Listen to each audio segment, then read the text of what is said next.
Okay, guys, welcome to episode 3 of In the Green Room with Danny Grant. Today, my guest is probably needs no introduction. Some refer to them as the godfathers of Melbourne, also well known as Orkestrated. We've got one of the members here today because unfortunately Adam couldn't make it. Dean Paps. How are you, Dean? Good, man. Thanks for having me. That's all right. Thanks for coming down for the whole 15-minute drive. How long did it take you?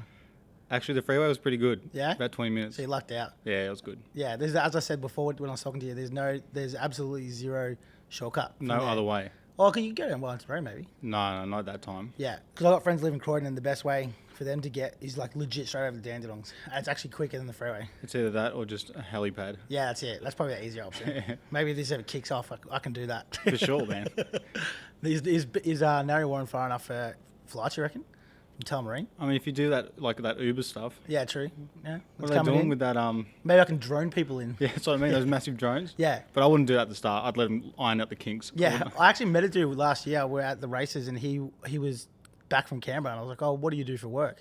And he's like, I'm working on how legally that can work, the Uber drones. I was like, legit? He's like, yeah, flight pass and blah, blah, blah, blah. He's like, within 3 years, you'll be able to order food and it'll come to your door by drone. Wow. That's insane. But he's like, it's like happening, like 1,000,000%. It's not even like a fake thing. The future is here. The future is here. I bought a Google Play the other day and that's the future. Have you got one of them? No. No, not Google Play, Google Home. Yeah, Adam keeps talking about Man, it. it's the best. Like I was like, nah, this is not going to work. And then I just talk to it, ask what the weather is, ask how far it is to get to places. Like I just can't imagine it. it's like it feels like the future. Like that's the best example of it. You're just like, I'm just like, this is legit the future. Like right now, Yeah, I had full on. Budge. He was at my house the other day. Yeah. And I was showing it to him. I was like, dude, this is the future. Like this is the first step to the future. Did you sell him on it? No, I didn't sell him on it. No. So anyway, we'll move on from the general chit chat. Firstly, obviously, you guys have been around for 11 years, which I don't think is true. I think it's longer than that. A bit longer. Yeah. I reckon it's 12-ish, but when we started as a duo, well, first we started out just Adam Barters, Yeah, I Dean remember, Paps, but this is before even clubs. Yeah. And then we What do you actually... mean before clubs, like weddings? Well, we used to do like 16th, Yeah. 18th. Oh, really? Did you? I didn't know that. Yeah, oh man, we grinded hard. Yeah. Our first gig was on top of a pizza shop in Carlton, Nice. and it was like I can't remember if it was 16th or wasn't. I think it was an 18th. And that was Dean Paps versus Adam Bartis at that time. Well, we just didn't have really names then. Yeah. But then once we got into actual, we worked, remember Barcode at Crown? Yeah, I remember that, yeah. Actually, I remember you guys playing there. Yeah, that was our first gig together. Yeah. And then when we got into the clubs, we called ourselves, we did individually as well. And then in between that and Orkestrated, we were Halfway House. Okay, I don't remember that. Nah, and then we were like, that's a fucking shithouse name. Yeah, it's pretty shit, yeah. Yeah, can you imagine it? Can you imagine if we were still that? Called Halfway House, no, I couldn't imagine that. A lot's in the name, man. I always think if we stayed like that, Yeah. I don't know, It would have worked out. I just don't feel like it would have worked. Yeah, but it's one of those things, I think that if it could have potentially happened, Yeah, yeah. you never know. And then everyone would be like, oh, imagine if you called yourself Orkestrated. Orchestrated is probably weirder than Yeah, Halfway true. And then House. we're like, that's fucking shit. Yeah. Yeah. So then you moved to Orchestrated. So where did you and Adam meet originally? Just from the area or? We went to high school together. Yep. But we weren't really mates. Okay. But in saying that, because I was you know how back in the day you could be I was 16 in year 12. Yeah, which is, yeah. I think that's 16 in pretty, year 12? Yeah, that's pretty young. Wow. And I turned 17. I don't think you can do that anymore. No, 17 is the I think youngest it's you can changed. turn probably. Yeah. So he was one of guys turning 18. Oh, so he's older than you? Yeah. I didn't know that. There you go. So I actually DJ'd at his 18th birthday. He had it with another guy in year level, but we weren't even mates. So that was interesting. I totally forgot about that. And then he was like, you DJ'd at my 18th birthday. I'm like, did I? Why didn't he DJ his own 18th birthday? He wasn't DJing then. Yeah? Yeah. When did he get into it? So he started teaching after high school. I knew that. And my ex at the time was in the same course. So I was DJing on my own, just doing parties and stuff. Yeah. And then I remembered that Adam used to rock up to school, because he was one of the only ones that were turning 18. Yeah. He had this, was it Maroon? I think it was Maroon, holding... This is when you had Bartis as the number plate? Yeah, I remember it. He used to rock up. And he used to smash the old school Hard energy. take his hard energy Yeah, stuff. yeah. And then all Hard energy, orange other and days whatnot. he'd be rock up smashing Dre or Yeah. Tupac or whatever, yeah. And I'm like, he's into his music. So my ex at the time was like, there's a guy that's in my uni course. He reckons he went to school with you, blah, blah. And then I was like, who, Adam? She's like, yeah, whatever.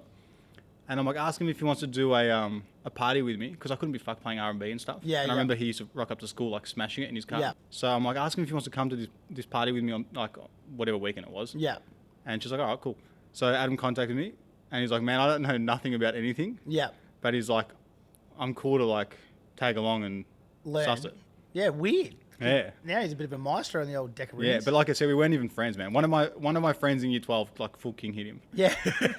I swear to God. But you went to a boys' school, didn't you? Yeah. There's a long list of people that have come out of that school. Yeah, It's massive. weird how in the industry, like you'll get schools that like multiple people come out of. Mazanon's one, obviously. But even from where I went, we had like Wes Baccello, Sammy Lamarca, Christian Prosto, myself, Heaps. all from the one school. I think who else came from Mazenot? Oh, there's a fair few. I always forget though. It was Van G, Nick Foley, you guys. Yeah. PK. PK, no, he went to Wheelers, didn't he?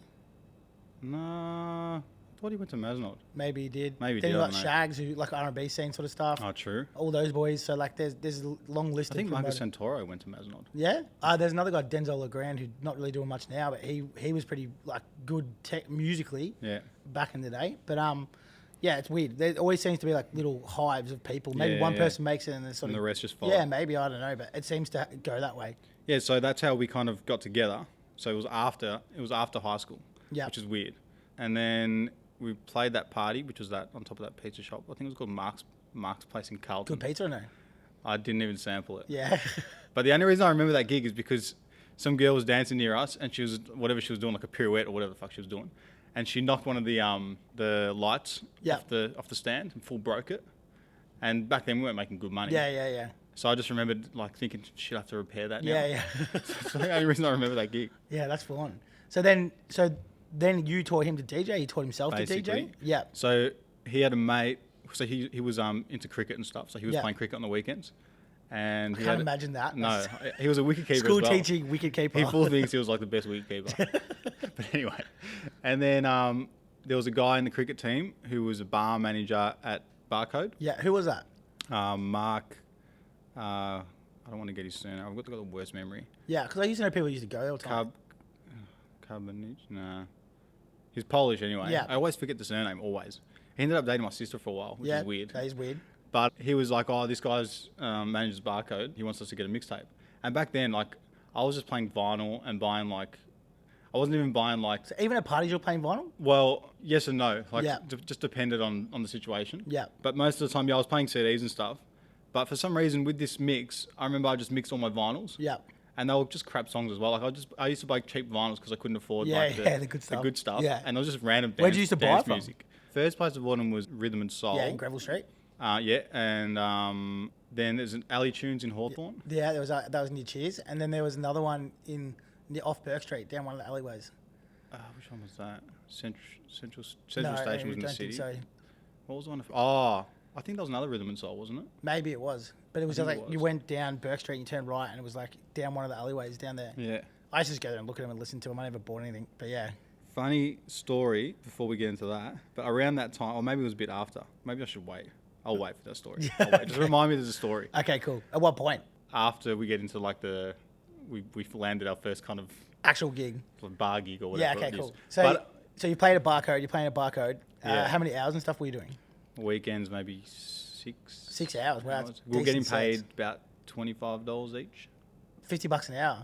That's good. No, I think it might have even been 25 an hour, and we had to split it. Wow. It was that long ago. I can't even I remember. wish it was man. still like that. But like, oh, dude, I wouldn't be doing it now. I'll tell Yeah, you, no, man. no way. But like we grinded hard, man. I remember we used to have like we bring vinyls, we bring CDs. Yeah, I had to we lug had the had like the pulley, Yeah, the the pulleys JG ones, yeah. and just full like I was old school. It was Yeah, old yeah. School. But it was cool. So from there, you've obviously played Barcode, whatnot. Like when did you first break into your first club gig? So we got not fired, but we got like I guess just to say fired from Yeah.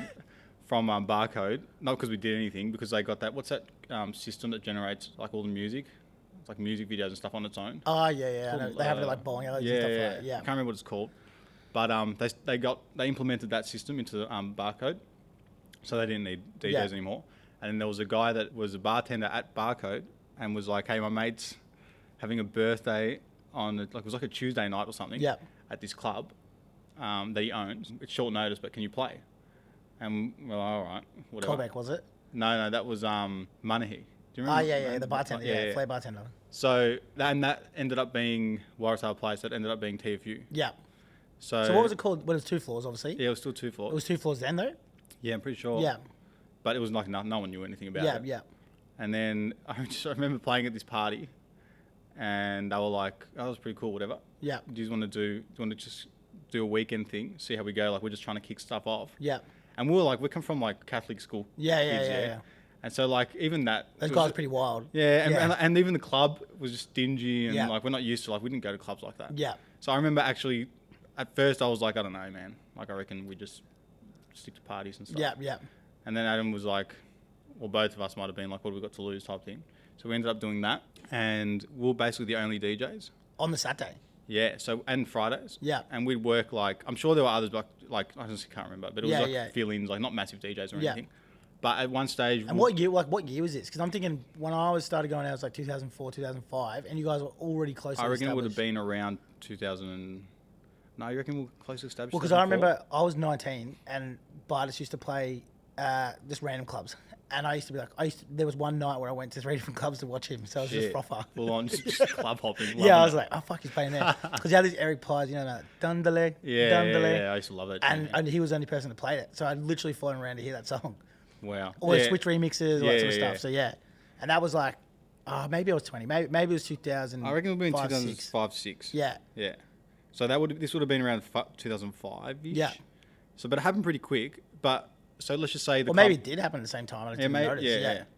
It's all a blur, man. Yeah. So I really have to think hard about it. But like, so let's just say it was 2005-ish. But let's just say the club would open at 10. Yeah. We might DJ till like 1. Yeah. And we'd close. Really? Wow. TFU 2 floors used to close then. Yeah, man. That's insane. And then the next week might have been the same, and then it just progressed. Yeah. And then it got to a point where we played. I remember one night we played from open till like 7, 8 in the morning. And what were you playing back then? Just commercial stuff. Yeah. House, like funky house. Yeah. Wasn't really deep house back then. Like I was into like my house music a lot. That's what I kind of first started playing when I was like, when I broke away from Adam. Yeah, I remember that when you guys were separate. Like, yeah, so I kind of used to play verses and stuff together. Yeah, I do like an earlier set downstairs at 2 floors at like 1-ish. Yeah, I remember that too. Play and like house. there was a remix. You used to have that Cantadella Berta one. Yeah. That was a tune. I used to follow you around for that song too. Look up, I hated it. Now I hate it. Yeah. Yeah. Who did you do, Black Sabrina, or was someone else? No, someone else did that. Yeah, I remember that Black Sabrina. That was good too. Shit, but that was like 2006, 7, like max. A bit more. But then we did like an epic marathon set for like 11 hours. I remember we were on the Nodos and the Baroccas and stuff. Yeah.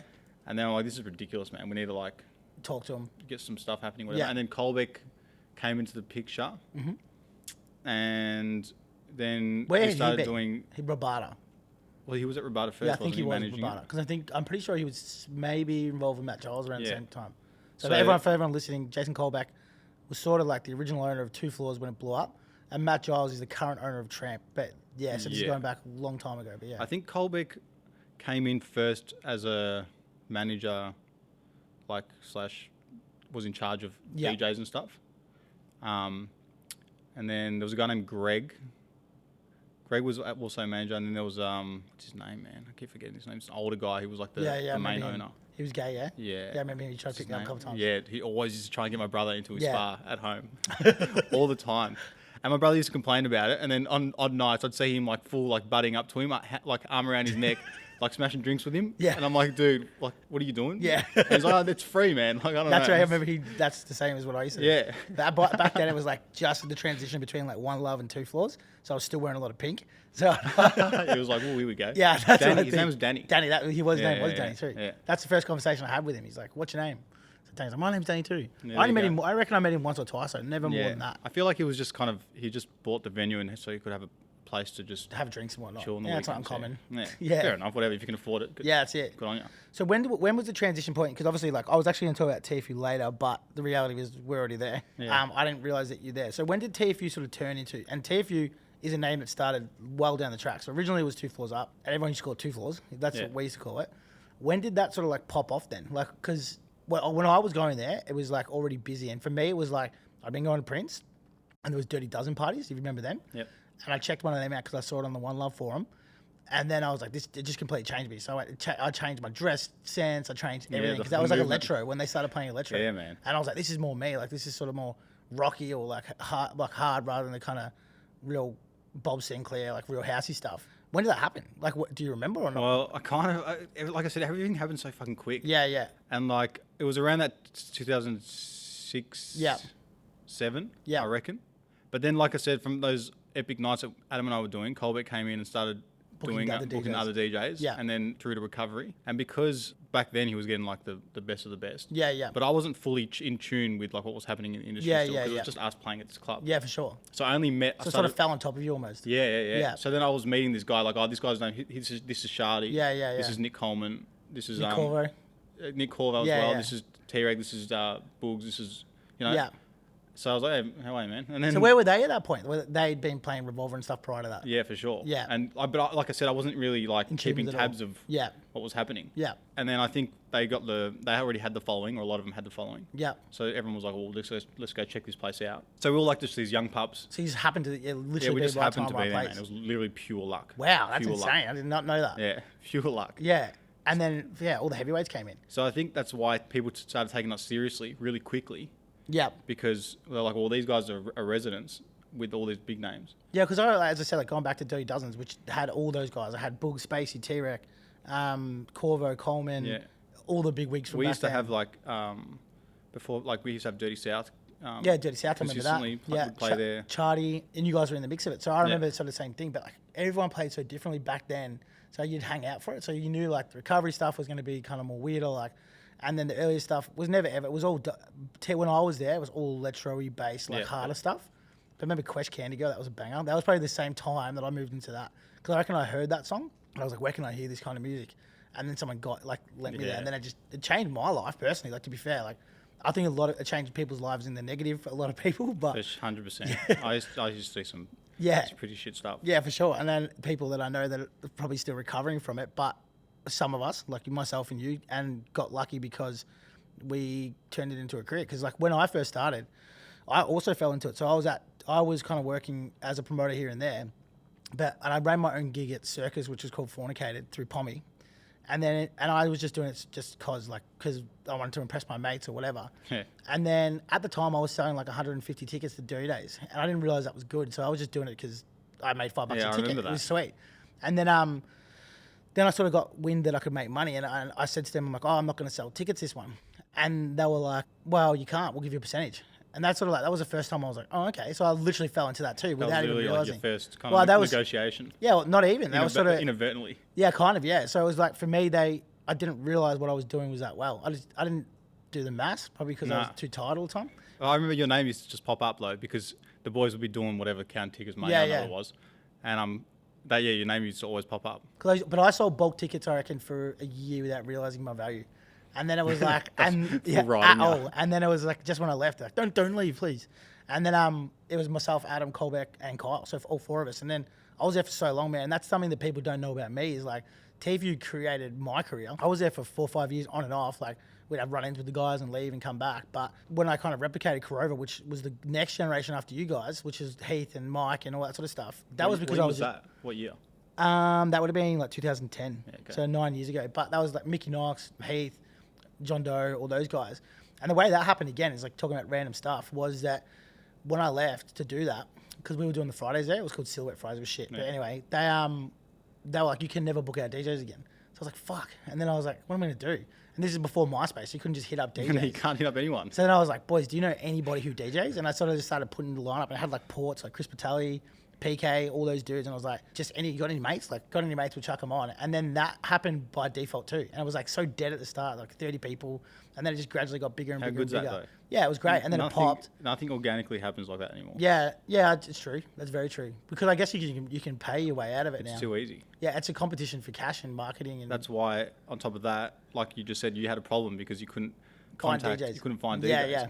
And I think that's why, like I said, with the whole organic process, is that there's no, like, everyone's a promoted DJ now. Yeah. Because it's so easy. Like, status, inbox, done. All right, cool. He's selling tickets. Status, inbox, cool. He's selling this ticket. Yeah. So like, it's just always the same formula. I'd say it was completely different then. I just remember this, and like same as I said before, like any of your mates DJ, like I need mates, like anyone, just kind of reaching out. And even with Heath and Nada, I was telling this story earlier today. he showed me some song he'd made on like Fruity Loops at a party that we're at, because me and him grew up together, so we knew each other before we were 18. Yeah. And he goes, I listened to it, I was like, oh, cool, man. Do you want to DJ at my club? Because I needed DJs. And he's like, yeah, fucking oath. And then the week after I went to his joint, he had this like box thing. It was like this box with like barely even turntables. It was like little circles. Yeah. Do you remember those ones? Yeah, like grey sides of the carpet. I used to fucking hate those Yeah, things. and he was like, he's like playing. I'm like, dude, I was just thinking in my head, I'm like, oh my God, I can't believe I booked this dude. He can't even mix.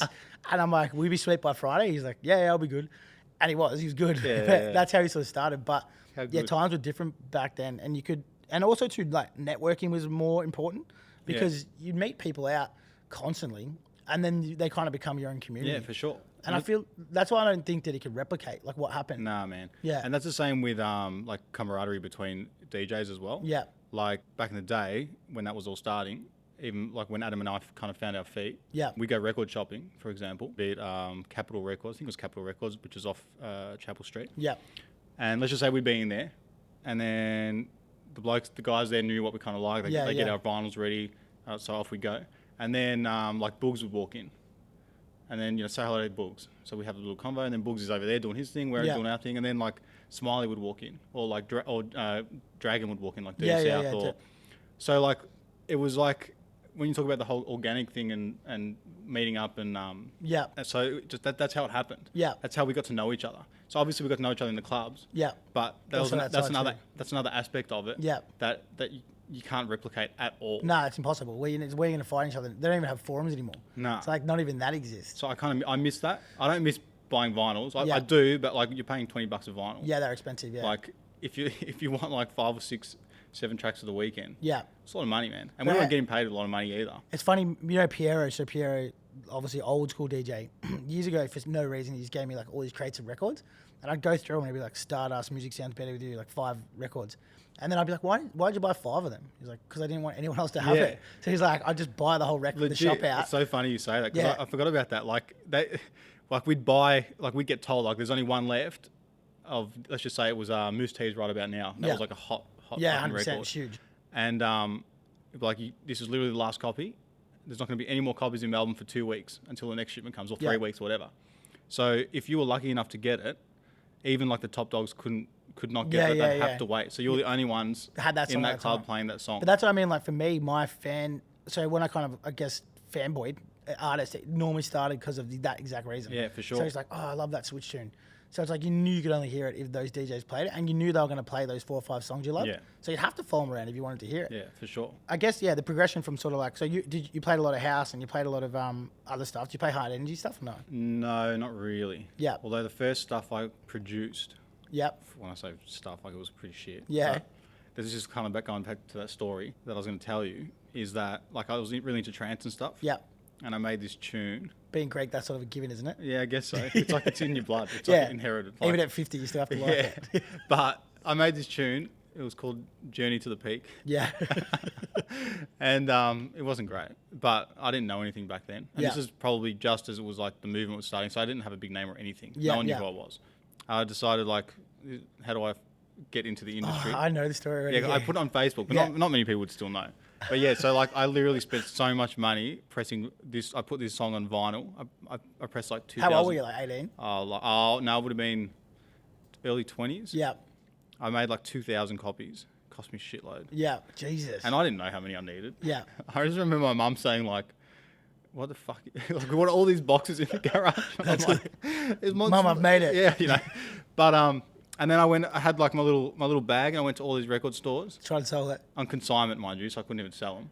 And they're like, yeah, just leave a couple here. And there's not that many record stores in Melbourne, like 6 or 7. Yeah. So I got 2,000 of these things. I got rid of like maybe 15 on the day on consignment. And 15. yeah, and I'm like, so that's what my introduction was like. My name's Dean. This is my record. I don't know if I was just being polite, because like they did listen to it. Yeah. And we're like, oh cool, we'll take a couple. But anyway, I don't think I sold one. Yeah. Wow. But that was my first like foray into the industry and meeting people and networking. Yeah. So I guess I learned something. But expensive lesson. I remember expensive lesson. Yeah. I remember when TFU, the Waratah TFU ended.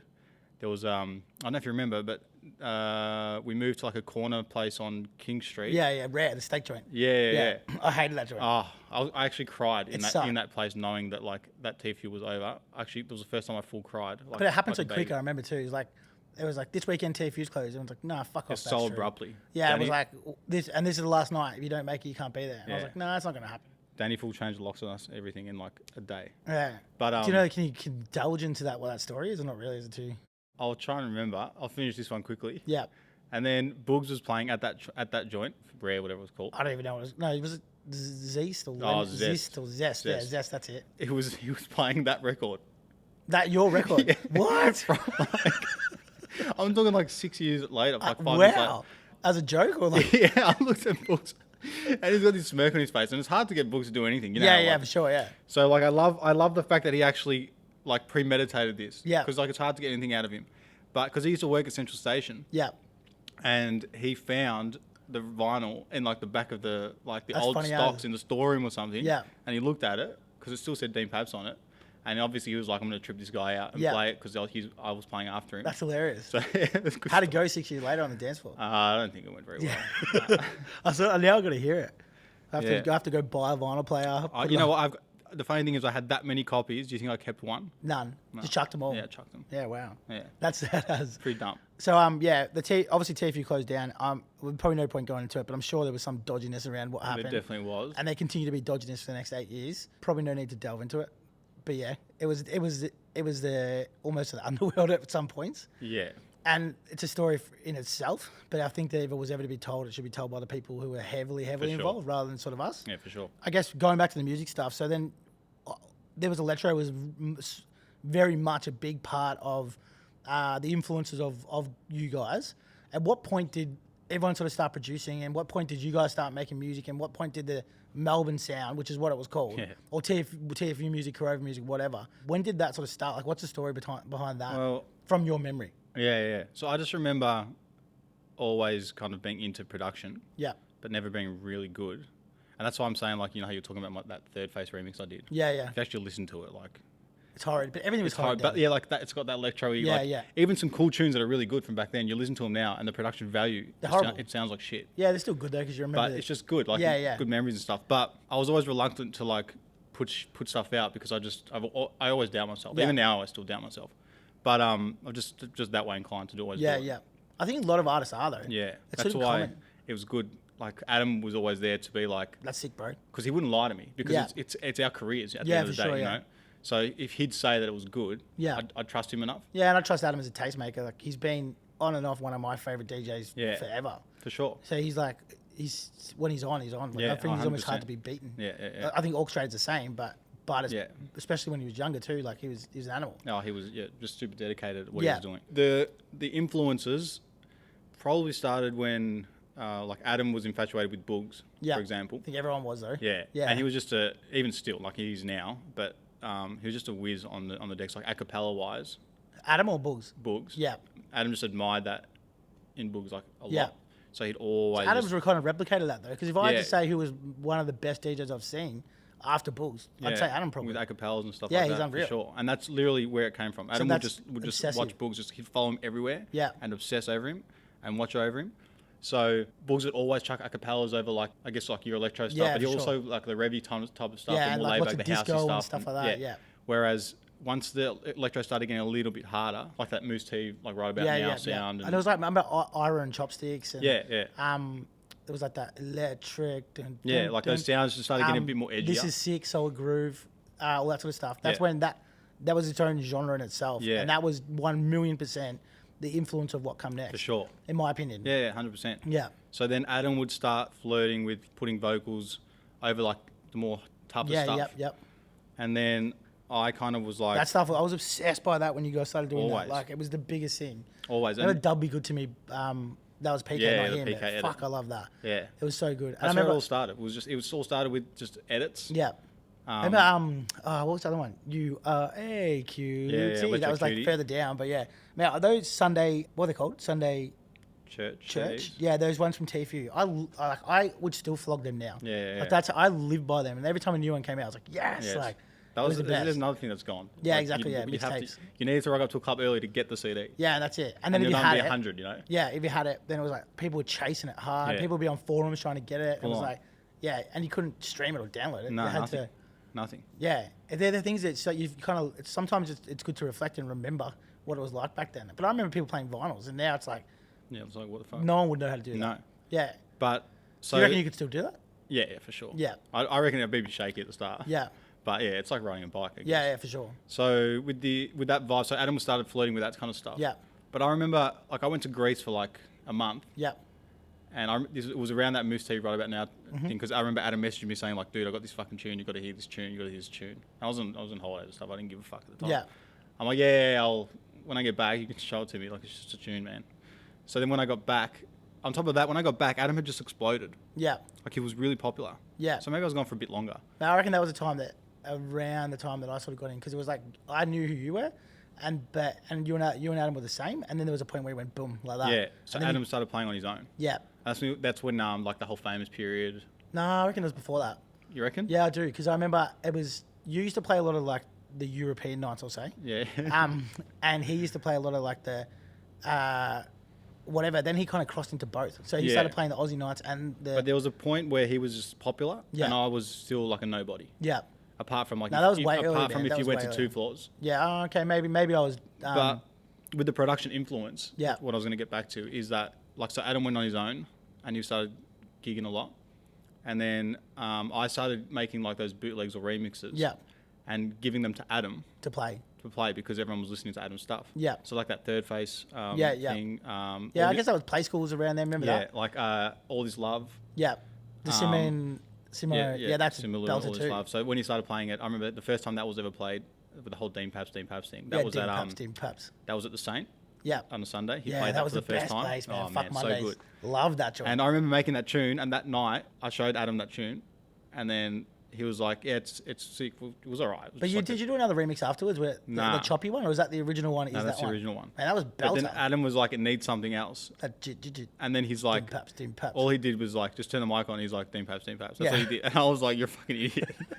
That's like the gayest shit ever. He's like, no, trust me, man. That shit's cool. And it was cool. I'm like, dude, I was just cringe, literally. Do you reckon that helped kick everything For off? sure, man. Yeah, For sure. wow. For sure, 100%. Yeah. And then like, Because I remember everyone would be like, Dean Paps. I mean, I've got mates now who are like 35 that still do it. I They're like, Dean Paps. still would like, let's just say I'm in the car or walking somewhere Yeah. or whatever.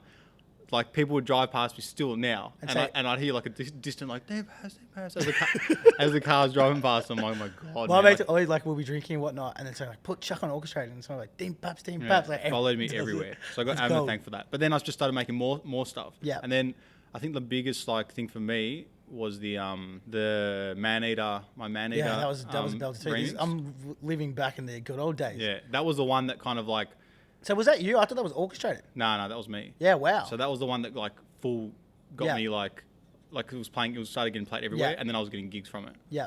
And that was like my key into the Red Room at Cuba. Yeah, see, that was still early TF. That was not early TF. Well, for me, it was. It was early Yeah. TFU days. So it was like maybe a year I'd been going to TFU, and it was all that electro stuff.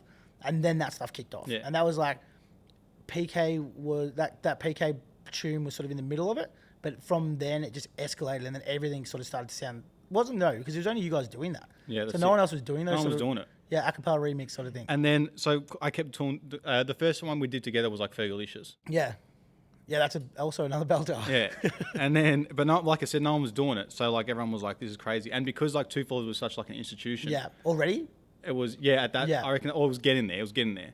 But at that time, you just could not hear music anywhere else. Yeah. Apart from that Clubs, venue. yeah, for sure. And that was it. And I remember like same thing.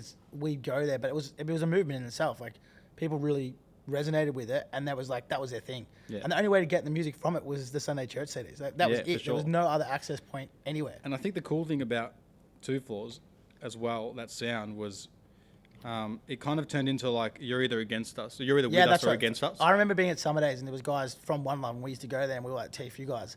And I remember almost turning into a fight. And it was like almost two separate gangs. Like, and we wore the same clothes, but like darker. And they just wore the same clothes. It was like shirts and whatever. But we had like instead of being pink, it was like black with pink. Yeah, and so I was like, we were kind of, and the haircuts were a little bit different and whatever. Yeah. But It's so funny you say that because those One Love forums, Yeah, when we started they kind were of so getting a anti it. name for ourselves, they like especially us, they hated us. Yeah, and that was the same as Corova too, because back when we started Corova, One Love forums was still like a big thing, and they just fucking pounded us. Like it was so hard to get a break. Yeah, always. And that's the thing I think that people don't realize is that when you guys included, and the guys after, and even maybe not the guys after that, because there's been sort of 3 waves of. So there's been like you Orcs, Nick Coleman, T-Rex, Spacey Boogs, which you were sort of the latter of.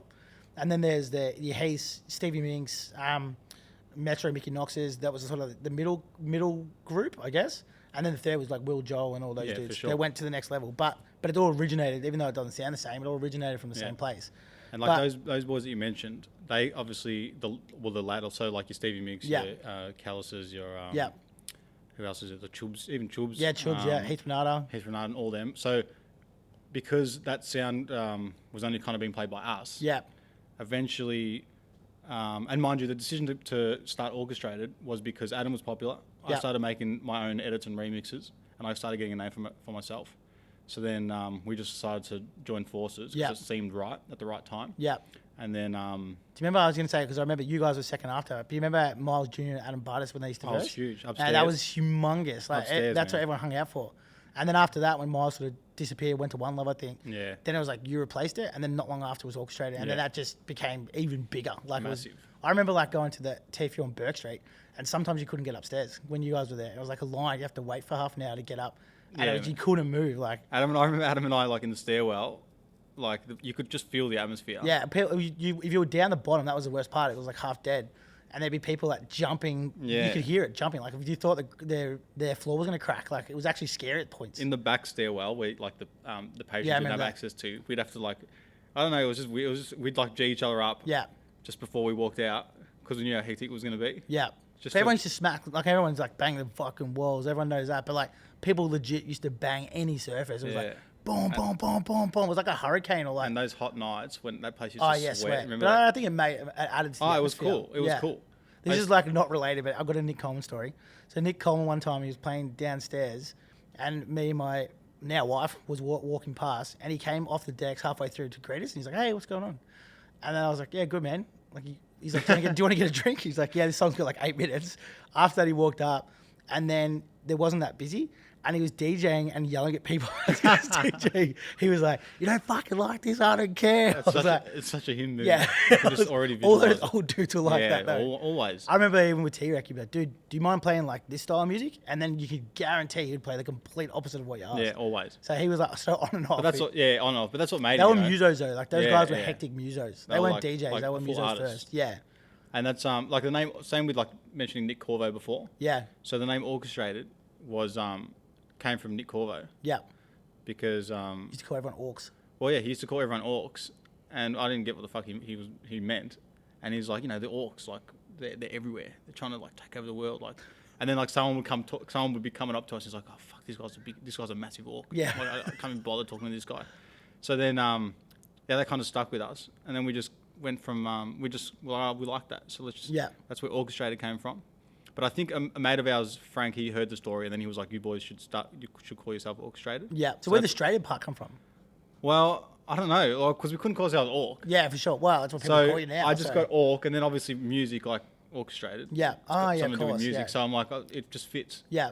So everyone would just think it's from Orkestrated, and we got ORK to make it look cool. Yeah. But in actual fact, it's like I remember people being called like, if their last name was O and they were a bit of a dweeb, people would call them their first name and then Orc at the end, and they'd be like, "Yeah, fuck yeah," but it wasn't a compliment.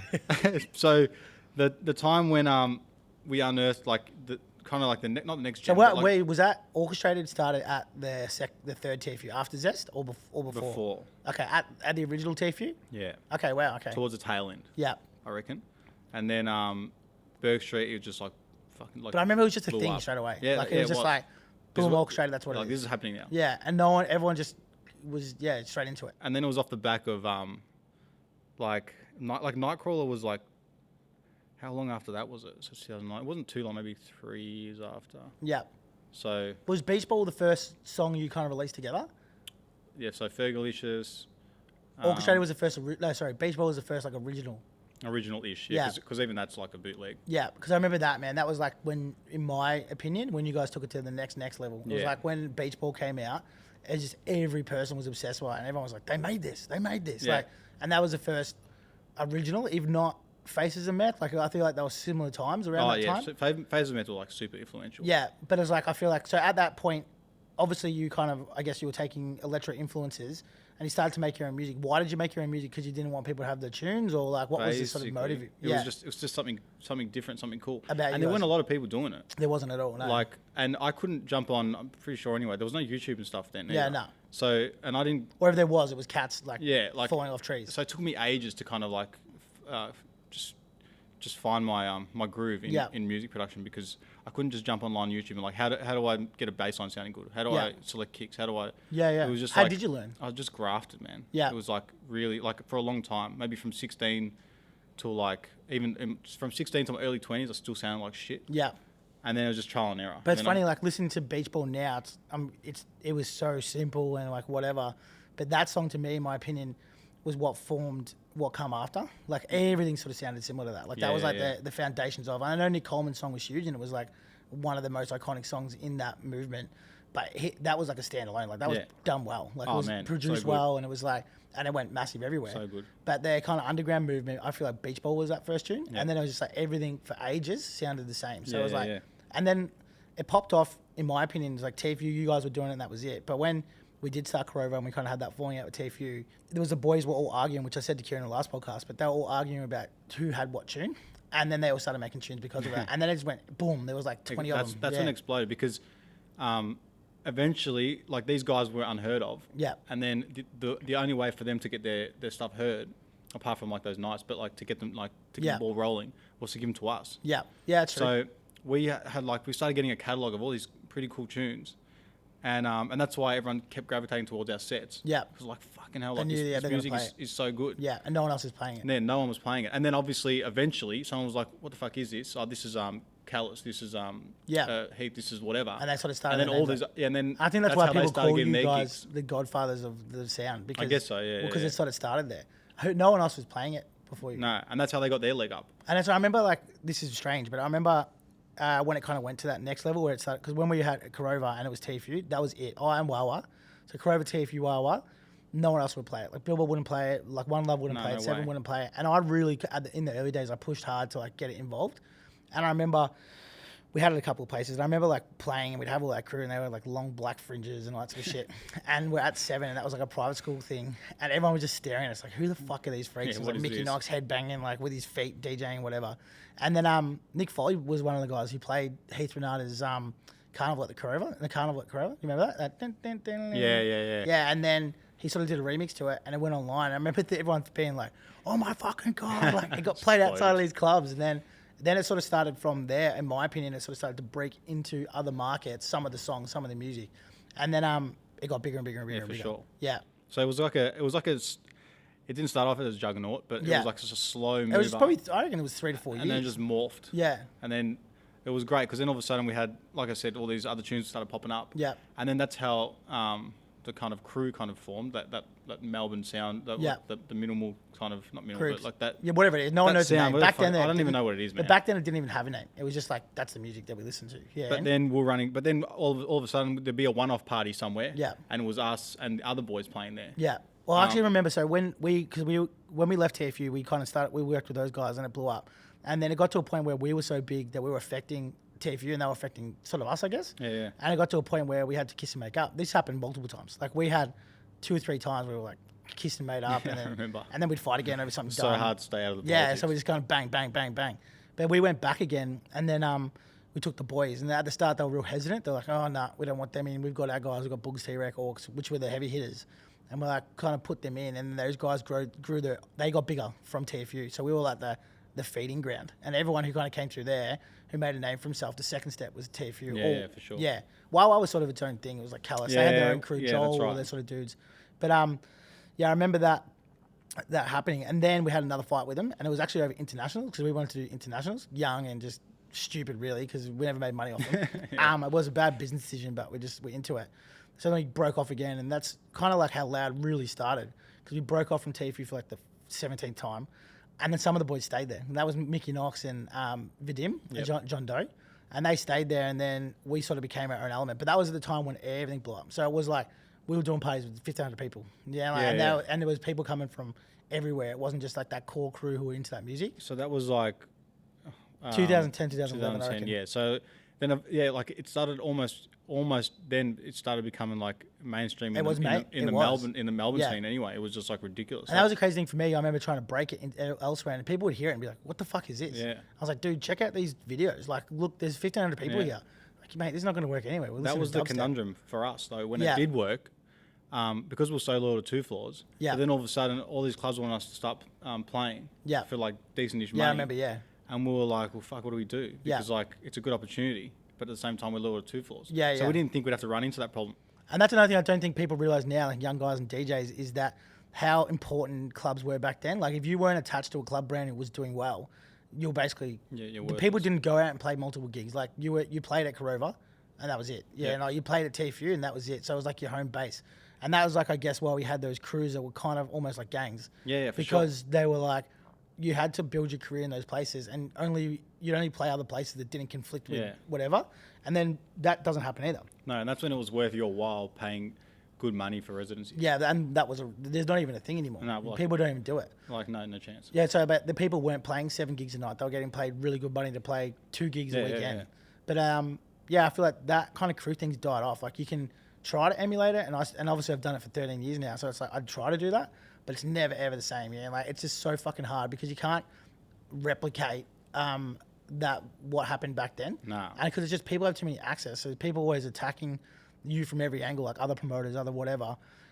They've got access to each other so often, so they can kind of talk and whatnot. So it's become more and more complicated to like get loyalty. And loyalty almost doesn't exist anymore. I don't think it exists at all. No. Yeah. It's so cutthroat. Like it's that saturated. It's that cutthroat that if you've got an opportunity to kind of like to make it in a sense, but you have to like fuck over someone. People do it. Yeah, 100% they do, and that's the thing is that didn't happen before. No chance it would happen. And even if it did, people would feel so bad about it. Oh man, it's like you could see like their heart bleeding. Like that time. It was like a footy team when we had to leave, like 2 Floors. We didn't have to leave, but that was a decision we had to make. That was massive, man. But I remember when Mickey Knox and Vadim left, us like John Doe, and they did well through TFU. Yeah. But it was the same, man. That was like they were devastated by it, and it was like a decision that they didn't want to have to make. And that was all the crews and politics back then, so that shit happened. Whereas now everyone's like, everyone plays everywhere, so that wouldn't have happened now. I remember Vadim didn't talk to me for like a year. To play one of his songs or something. No, like he didn't talk to me at all. It's because I left 2 Floors. For Like they were serious about it. He was that. I went from doing a speech at his 21st to like not talking to him. That's what I'm saying. Like, and I get like he was young and like that's. He wore his heart in his sleeve. Passionate, yeah. That's fair enough. But and I respected that. Like, I didn't hate him for it. A lot of people wore their heart in their sleeve. Like, everyone was so into it. I think that's why we thrived, because everyone was so passionate. And I remember just, like, when I was trying to break it through myself, like, and did I have an influence on it? Maybe. Did I do it? No, I think it happened organically. I think you did have an influence on it, though. But I tried as much as I possibly could. So it was, like, kind of pushing. But I think it, right time, right thing, whatever, and it kind of blew up. But I was so passionate, man. Like, I thought I was going to be Luka Doncic standing next to Will Sparks with my boys, but we were the beginning of it. So we were the foundations of it. And then, so I guess it's kind of blown up back then, and you're sort of playing everywhere from summer days to big gigs and whatnot. What was the difference then to beforehand, like at the beginning? Was it as fun? Did you enjoy it as much? When we were playing those gigs? When you kind of blew up and it was kind of, everyone blew up, like the whole thing blew up. It was so fun, man. Especially like, because we were like, what? Mid-20s. Yeah. So it was like the prime time of your life. Yeah, and that's when like your mates now, like all my mates are married and got kids. Yeah, for sure, yeah. So like I'm not going out and then my mates are hitting me up saying like, oh, us and the boys are coming here, like let's stay there, have some drinks, whatever, and then you just get fucked up. Yeah. But so back then it was like everyone was having the time of their lives. Yeah. Your mates would ride you back and you loved it anyway. Yeah. Like, which was expected of them, right? Yeah. And it was just a time that was just like you can't replicate. It was amazing. And I remember like when we used to do the loud summer bowls and stuff. Oh, that was one of my favourite stages. But it was like there was 3,000, 4,000 kids there. Dude. And even then no one was really recognising what we're doing yet. And that was again, all these things happen, like clubs doing 1,500 tickets, like the loud bowl doing 3,000, 4,000 kids in front of it. It was like, couldn't be ignored anymore. So that's when it was like dead set serious. Yeah, and then all the rural places got into it, and I think that was from the Wawa podcast. To be fair, not podcast. What are they called? Was it podcast? They used to do the Wawa mixes, and people used to listen to it from everywhere. So kind of, I guess as the internet grew and it was the right time again. Yeah, for sure. And then it just reached out and it just went to the next level. But yeah, that's one thing is I don't think people realize is like when we were coming up and everyone was coming up, it was so fucking hard. Like everybody was against this. It wasn't like the whole scene. Yeah, and everyone's like, man, look at what this happened. It's like it wasn't like that. Yeah, and it was there was just so many like T intersections where you had to make decisions that didn't make sense and whatever. And yeah, that's like one of the biggest parts I try to tell when I do tell people this story, which is not that often, is like how hard it was. Like it wasn't every single person who was involved in it had to push hard to get it to where it is today. Yeah, like it would have been like Adam and I talk about it a lot. Like it would have been easy even for us to kind of like fold and just for sure and just slip into like the norm. I reckon I was delusional. So at the time, because I was just like I thought this was like the epicenter of the world. You know? I was like, everybody needs to know about this. Like, and then Well, I believed it. I was like almost like a Mormon, yeah. And I was like knocking on people's doors.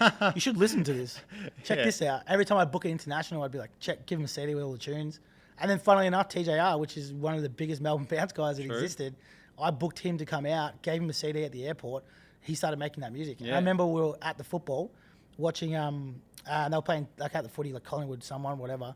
And they were playing TNT, AC/DC, and everyone was like, "Oi, oi." And he's like, do you reckon that'd be sick if I put it in tune? No way. I swear on my life. Yeah, it's true. And he's like, do you reckon it'd be sick if I put this in a tune? I was like, yeah. And then he came out with Ode to Oi. That was after. So he did a couple of songs before that. But he was influenced by Stevie Mink because he was working in the studio with him and he loved it. And he believed in it too. So that was the first time I kind of got That's cool. a tick of approval. I was like, fuck, someone's going to believe in this. And then he blew up so massive. He was in massively. the second wave. So he was almost like this 40-year-old dude from America, New York, 35-year-old. Sorry, Theodore. He blew up in the second wave, like Tonic and all that sort of stuff. So that was almost a hybrid. So I guess, that sort of happened. Everyone's big. We're playing everywhere. You're playing everywhere. Then it dies off, right? Yep. Then the second boom comes. Doesn't die for you per se. You guys kind of... We were worried. Yeah. I think everyone was. I moved on. For me, I was like, I'm out of this. And that's when I started Fake Tits. So I moved into house. Yep. Because I was like, this is the next logical step for me if I want to continue. And it sort of stopped for 6 months. Then it went fucking gangbusters again. Yeah. So I don't know. I can't put my finger on that though. I think it was the Tonic thing. So that Tonic style there was a hybrid of. So it was hybrid of like what you guys are doing, and then all these new guys like Joel and Will and different kind of pushed it back up. Well, because it had commercial elements to it then a little bit, or it was similar to some of the big room stuff. Whereas like beforehand, still now, it's not accessible. You can't play that in. No, not at all. But it's like their music was evolution of that blew up. And that's the thing is when people say Melbourne Sound, Melbourne Bounce, or Melbourne Sound, I believe they're two different things. Yeah, so do I. Yeah. And that's why I think you guys have done so well because there's like a nostalgic, not even nostalgic, it continues on, but you kind of, now that sound, you kind of own it. And everyone, in my opinion, is going to want to hear it forever. So it's like when we did the 10 years at Airport. Well, I think it's going that way. Yeah, well, whenever, like before we kind of made it, or if we weren't playing like a big slot, we'd always play that that early set, or we'd play a set for the DJ, and we play our own vibe, our own style. Yeah. To suit like the next act. Yeah. Whereas that doesn't exist anymore. That's another element that I hate. Like a lot of people will be like, this is like we'd jump on, wherever, and a lot of people will be like, oh, this has been played, this has been played, this has been played, this has been played, this has been played. Not just our own songs, but even just other people's. And I get that that's what was played from 11 till whatever now. Yeah. But like that was unheard of back in the day. And the other thing too is people used to not repeat tunes, whereas now it's it's normal. Yeah. To hear at the moment Fisher losing it 4 times a night. Oh, for sure. Every single DJ plays it. For sure. And I think that's because they're moving too, so people aren't hanging around. It's like you don't have that barfly culture from DJs and promoters. Yeah. One of the other things like in the last sort of few years is you guys headed to Argentina, which I'd say is your biggest gig you've ever had. 100%. So what's the story there? Like, how did you get big in Argentina? How did that happen? Well, we didn't know, but Donald Trumpet was like huge over there. Yeah. And some guy, who hit us up first? I can't remember who it was, but we were just getting inquiries. And then Peter's, our agent, was like, look, we keep getting inquiries from Argentina. Are you open to going there? And we're like, it just came out of nowhere. And we're like, why, first of all? But all right. Yeah. And then we didn't think it was serious. And then we got the offer, which was like pretty good. And worked our way around it. And we ended up going there. And I remember that first show that we did. Did you play multiple shows? When we first got there the first time. We played one show, Yeah. and in Buenos Aires in the city, and it was about 3,500 capacity. Wow. It was ridiculous, just Yeah. like super club. And I remember walking into that place, and it was like, I felt like Justin Bieber. Yeah. Well, people were yelling out. Oh and man, screaming. like just people just wanted pictures, and, Yeah? and people just wanted That's so just weird. hugs and like, Yeah. I don't know, look at each other, what the fuck's happening? Like full tripping out. And then we still didn't quite get it. And then when we played like Donald Trumpet, just the whole place was went just nuts. like the back of my head, the back of the hair on my neck, Yeah, just standing would've up been, now yeah. thinking about it. Like it was like wow. Yeah. Like what the actual fuck? I guess that's a new technological wave. Is that anyone can make a tune and become big in some Well, random thanks area. to SoundCloud, Yeah, people can pick it up. One DJ plays it, then boom. 100%. And in Melbourne, we've had heaps of people like that are big here and nowhere else. Yeah, Tonic yeah. originally. Yeah, for It's, sure. It happens a bit. So you played that gig and you've been back there a few times. Would you say it's your favourite gig? I'd say so. Yeah. That first time especially. Yeah. Was like, it was just magical. Yeah. Like we've been there 12 times now. Oh, really? I thought it was like time. 3. Nah, man. And then the second or third year we played on like the coast, Yeah. which is Oh, so like you played different areas. 4 hours away. Yeah, we played at probably about 5-6 different clubs. Yeah. And that was full ridiculous. The capacity of that night was like 10,000 people. Insane. There was like this massive warehouse. It probably fit like 4,000 or 5,000 in there. Yeah. And then while we were playing, I didn't even realise there were these massive double garage doors Opened up so people could started see more. opening up, and then the whole outside section were just facing us, Crazy. and it was like, what the fuck? So that's strange. And we're not talking like cheese music or anything like that. Like Yeah. the guys before us were playing like deep house, like techno, tech house, whatever, till like 3-4 in the morning. Yeah. And then we'd jump on Yeah. and play our stuff. And so they're hanging out to hear it. Yeah, like we finished that particular gig was like 7 in the morning. Yeah. The last time we were there, we played a gig on a Monday morning, like 8:30 in the morning till like 11:30. That's insane. Like 3,000 people. It wasn't even a public holiday. Yeah. And we're like, what the fuck? And then that night, so the Monday night, Tuesday morning, we played in the city again. Yeah. And that was again at like 4 a.m. gig. Jesus. And to like a whole club, The massive population's club. just so big there, eh? I don't even know if it is. Yeah. I just think like they just Culture love for it. it. They just Yeah. love it, man. It's so educated. You can play whatever you like. Oh, yeah. So it was a breath of fresh air, man. After Yeah. that first time, we really needed that because Melbourne became kind of stale Yeah. for us. I sort of think it still is, to be fair. It's like, it's the same shit from 6 years ago getting played. Yeah, man. And like I kind of feel bad still like doing it, but at the same time, I feel like we've earned the right to do it. Yeah. Yeah. But I think people want to hear you do it. That's the thing. Yeah. So it's like if I was to go listen to Orkestrated and you didn't do it, I'd be upset. Yeah, that's it. It's But like- like, don't get me wrong. Sometimes I feel bad like just playing the same shit. Yeah. But I still love it. And It's like you look at guys like Dwayne Patel's Short Round, whatever, that have blown up in the third, fourth wave Yeah, of yeah, music. And it's from like one song, like that good to you. It's like, but that's so rare now. Like beforehand, it was like every second week there was a new song for coming sure, out. man. So Stevie Tubes, whatever, like they were pumping them out. But it's getting harder. I think it's because people, I don't know, they're not getting over it. Like now that's it's the weirdest just off thing. the back of remixes and bootlegs. Like I'm trying to think of a lot of the guys now who are pretty big. Like trying to think of a big original. I can't. Think, No, I they can't don't. really It doesn't think of one. exist. No. Dwayne Patel, Good to You would be probably the last one. Yeah. But it's just like it doesn't. Yeah, it's weird, and I feel sorry for those guys because it's sort of getting harder to get noticed because the sound isn't old. People still love it, but they still want to hear the older people play it. Yeah, that's it. It's like it's very nostalgic, and then it's like 2-3 years ago when it all kind of blew back up again when you did the 10-year Ork Party, which is one of the greatest parties of all time. Crazy. But that's what I mean. Like when you did that, it was like 10 years of Ork Party. Then like a million other DJs that definitely hadn't been doing it for 10 years. But that was definitely going back to like one of our favorite gigs. Yeah, The love that we got shown for those gigs, the first party and even the second party was just like ridiculous. I would say, because obviously we were involved in it, that my 3 top favourite gigs is I did a warehouse rave thing with James Faber, which is sick. I had Ajax there. Second would be Book of Shade. First would be 10 Years of Ork Party. Yeah, and it's like, and when I say it, people are like, really? I'm like, yeah, man, you don't understand. It was electric. Like, and it was all the guys from back in the day, like people I hadn't seen for 8-10 years, or maybe not that long, but a long time. Evidence of that is why the second show sold out in like a day. Yeah. It was like 800 tickets, whatever. Yeah, it was funny because it was almost a word of push mouth. at the start, and the second was like boom. Yeah, But the first one didn't sell as quick as the second Nah, one. it sold out right at the end. Yeah. I lost my tooth that day, my front tooth, and it's basically I've been paying for it ever since. I was getting an operation yesterday on it. Still, Shit.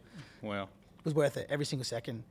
Being around for so long and sort of seeing the flow, the Tibbs and was it Tibbs and flows? Is that what you say? Yeah, Tibbs and I flows. guess so. What advice would you give kids that are upcoming? Man, it's like literally the hardest question. Yeah. It's like that, and what's the meaning of life? Yeah. Don't you think though? Because like, it's like there's no. I guess it's like anything, but there's no like that. You can't give that like one piece of advice. It's like that's gold. Yeah, like, true. Everyone's situation and example of how they made it in the industry is different. That's true. And like the right place, right time. I think that has a lot luck. to do with it. Oh, 100%. Like, I can kind of back myself all the whole orchestrated brand with Adam's DJing ability. Yeah. My production, whatever, and that helped. But at the same time, if you don't have those elements of luck, like literally DJing at T Floors Up, which became an institution, and then Joseph Colbert without taking that, over it. without the base, there's wouldn't nothing happen. for it. But so to young kids, I don't know, man. Like, it's so hard to say like, be yourself and maybe try and be different. Yeah. But I don't know, like, if you Be two different people don't want to book you. Yeah, exactly. Like I've tried to go different a little bit, even just music I play, and like we're like we've got our brand behind us, and even then, I can see it on the dance floor. Like I'm like, oh, we're losing him here, and I've just played one track that I really enjoy. Their attention spans are so much more. Oh, it's pathetic. Yeah. But like, and do you think you'll ever see that? Going back to like TFU Burke Street, which I actually didn't love that one. I'm a Waratah Place one. That's where my heart like sort of stayed, but. That vibe of those people smacking them walls and going nuts. You reckon you'll ever see that again? I don't think so. What was like the last time you saw it? Something like that? 10 years of Orc, but other than that. Apart from that, like, I think that, like I said, it was like the movement was so big at that time. Yeah. And it was something so new and something fresh and different. And then, but that Burke Street one was when the masses started coming. Yeah, it's when it got to 1,200 rather than 300-400 people. But it was still the best place to be on a Saturday night. Yeah, for sure. I used to go there too because I wanted to hear that music regardless. So now there's a best place to be on a Saturday night, but there's 6-7 other venues doing the exact same thing. Doing the exact same thing. Yeah, so you're not going to get that manic like, fuck yeah, like it. I actually don't know that we'll ever see a recreation of the music, and it's like people think that maybe they do. I think people underestimate what happened because the reality of it is like there's maybe millions of cities around the world. There's only a few that's happened to. Yeah, like Melbourne, Holland, obviously Germany, places like that. But it's not common. Like, no way. And we're this small little place in the middle of nowhere that has guys that are playing festivals and playing in Argentina, all this sort of stuff. It's like, and had influences on some really big American acts and other places. It's like can't see that kind of replicating. No again. way. I think it was a fluke. Yeah. Do you think that was because the social media movement hadn't started yet as well? Yeah. So like, because a lot of people say to us, imagine if you had SoundCloud and Facebook and all Back that then. when news peaked hard. If you had that push to be noticed from the rest of the world, like in forums, this and that, blah, blah, whatever, like just SoundCloud, anything. Yeah. Like, do you think you could have like gone to that next level?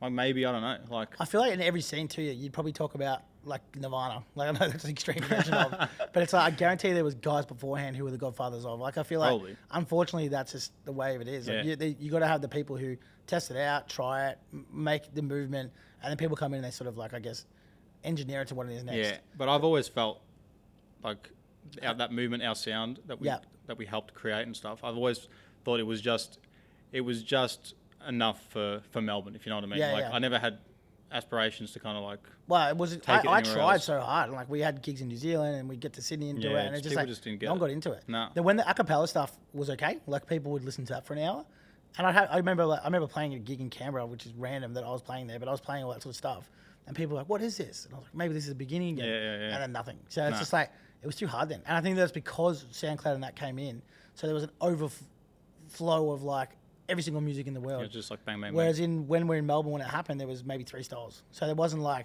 you could listen to everything. Yeah, exactly. And it's weird. Melbourne's its own creature. Like everything that people listen to in every state, they don't listen to here. No way. And it's because of this original movement that sort of started.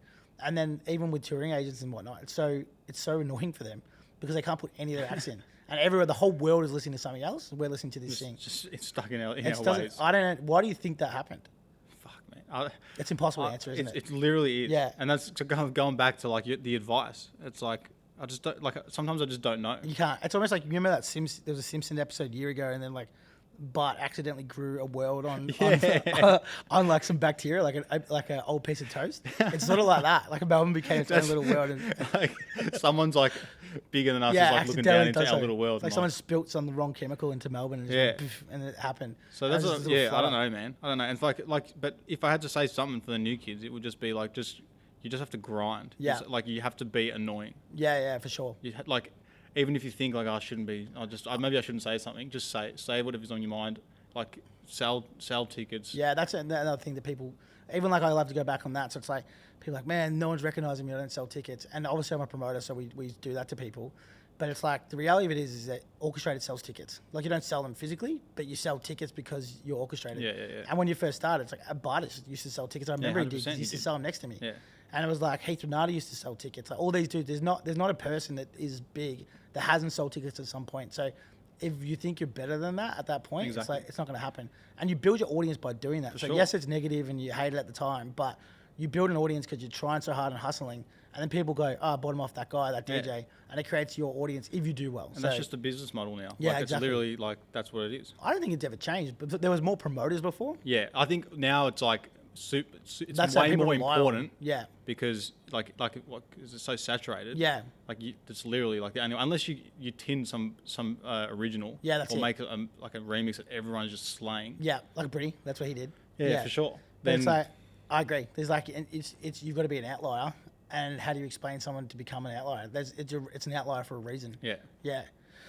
All right, cool, man. We've pushed over an hour, well over. We could probably keep going. I reckon for another 5 hours. I reckon we do a part 2 of this. It's not finished, so this is to be continued. So Yeah, cool. Thanks, Dean, for coming down and chatting with me. It's been an awesome hour. My pleasure. Yeah, appreciate it.